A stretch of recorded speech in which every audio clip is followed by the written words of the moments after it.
A 24-year-old man recently attacked the author Salman Rushdie on stage just before his scheduled talk. He approached the author from behind and stabbed him multiple times before the police stopped him.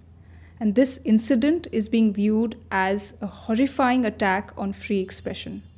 Salman Rushdie's 1988 novel was viewed as blasphemous by many Muslims because they saw it as being offensive to their scripture and their prophet. And since then, Rushdie has been living under death threats. The hue and cry that followed Salman Rushdie's novel was totally a negative reaction. Demanding that an author be killed is sheer terrorism. How can you kill an author? You have absolutely no right to do so.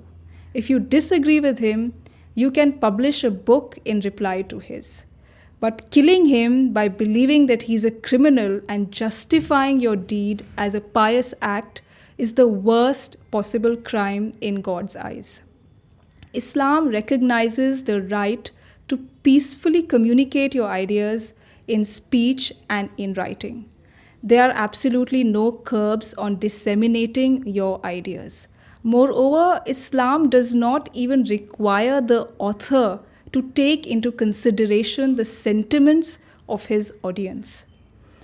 Because in matters of disagreement, we have to rise above unnecessary sensitivity instead of putting an end to disagreement itself. And this is why Islam allows the greatest possible free expression.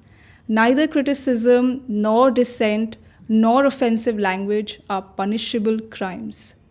And we must also remember that if you disagree with someone, enter into discussion with him. Don't turn violent against him. And it is also essential to understand that freedom of expression saves us all from intellectual hypocrisy. Even if we place curbs on free expression, people will still continue to think. Placing curbs may stop them from speaking and writing, but they will still continue to hold opinions in their mind.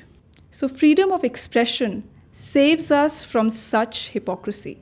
Freedom of expression allows creative intellectual discussion on disagreements.